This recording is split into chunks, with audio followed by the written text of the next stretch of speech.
इंतकाम। ये एक ऐसा लफ्ज़ है जिसमें एक अजीब सी कशिश और एक बहुत गहरी तारीकी छुपी हुई है। ये एक ऐसा जज्बा है जो बज़ाहिर तो इंसाफ लगता है, लेकिन इसका रास्ता अक्सर तबाही की तरफ ही जाता है। तो आइए आज इसी पेचीदा और ख़तरनाक जज्बे की गहराई में उतरते हैं। इस पूरी बहस को समझने के लिए अजीम फ़लसफ़ी फ्रांसिस बेकन का ये कॉल बहुत अहम है। वो इंतकाम को वहशी इंसाफ कहते हैं, यानी एक ऐसी कुदरती बेलगाम कुव्वत जो इंसान के अंदर मौजूद है। बेकन का मानना था कि जैसे बाग से जंगली पौधों को निकाला जाता है ना, ठीक इसी तरह कानून को इस वहशी जज्बे को जड़ से उखाड़ फेंकना चाहिए। तो फिर सवाल ये पैदा होता है कि जब कोई शख्स कानून को अपने हाथ में लेता है और इस वहशी इंसाफ को खुला छोड़ देता है, तो उसका अंजाम क्या होता है? इसी सवाल का जवाब हम अदब के दो क्लासिक किरदारों के जरिए तलाश करेंगे। इस सवाल का जवाब हमें दो बिल्कुल मुख्तलिफ दुनियाओं से मिलेगा। एक तरफ है डेनमार्क का शहजादा हैमलेट, जिसकी शाही जिंदगी एक भूत के इंकिशाफ से तहस नहस हो गई, और दूसरी तरफ काहिरा की गलियों का एक साबिक कैदी सईद मेहरान, जिसे अपनों ने ही धोखा दिया। दोनों की मंजिल एक ही थी, इंतकाम, और इनकी कहानियां हमें इस रास्ते की कीमत के बारे में बहुत कुछ सिखाती हैं। तो आखिर वो कौन सी चिंगारी होती है जो इंतकाम की आग भड़का देती है? हैमलेट और सईद मेहरान के मामले में वो क्या लम्हा था जब इंसाफ की ख्वाहिश एक जुनून में बदल गई? आइए देखते हैं। हैमलेट के लिए तो ये चिंगारी कब्र के उस पार से आई थी। उसके मख्तूल वालिद का भूत आकर उसे बताता है कि उसका कातिल कोई और नहीं बल्कि उसका अपना सगा चचा क्लॉडियस है। ये एक ऐसा सच था जिसने हैमलेट की दुनिया को हमेशा के लिए अंधेरों में धकेल दिया।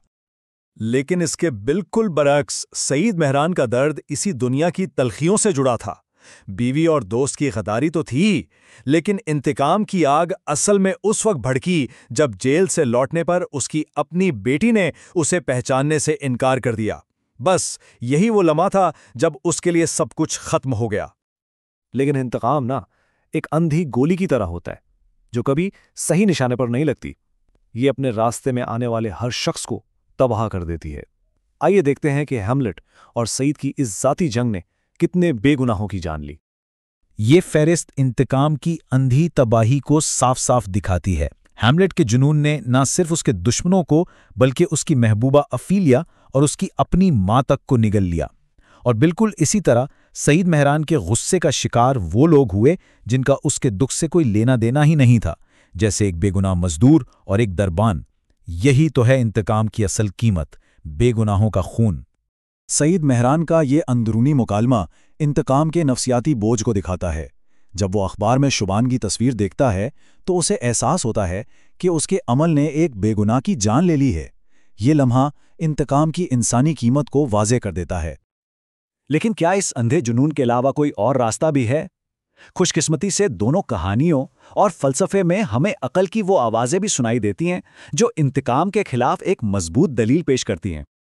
बेकन कहते हैं कि इंतकाम लेना आपको अपने दुश्मन के बराबर ला खड़ा करता है, लेकिन माफ़ कर देना आपको उससे कहीं बुलंद कर देता है। उनके नज़दीक असल ताकत बदला लेने में नहीं बल्कि दरगुजर करने में है। ये कमज़ोरी नहीं बल्कि हकीकी अज़मत की निशानी है। यही फ़लसफ़ा हमें कहानी के अंदर भी नज़र आता है। जब सईद मेहरान खुद जज बनने की कोशिश करता है तो जासूस उसे याद दिलाता है कि फ़ैसला करना अदालत का काम है, किसी एक शख्स का नहीं। ये कानून और ज़ाती इंतकाम के दरमियान एक वाज़े लकीर खींच देता है। बेकन का ये कॉल इंतकाम की खुद को तबाह करने वाली फितरत को बेहतरीन तरीके से बयान करता है। इंतकाम लेने वाला अपने जख्मों को कभी भरने ही नहीं देता। वो माजी में कैद होकर रह जाता है, जबकि माफ़ी उसे आगे बढ़ने का मौका देती है। आइए अब इस मौजू को एक वसी तनाजुर में देखते हैं। कभी कभी एक फ़र्द का इंतकाम सिर्फ उसकी ज़ाती कहानी नहीं होता, बल्कि ये पूरे मुआशरे की बीमारी की अक्कासी करता है।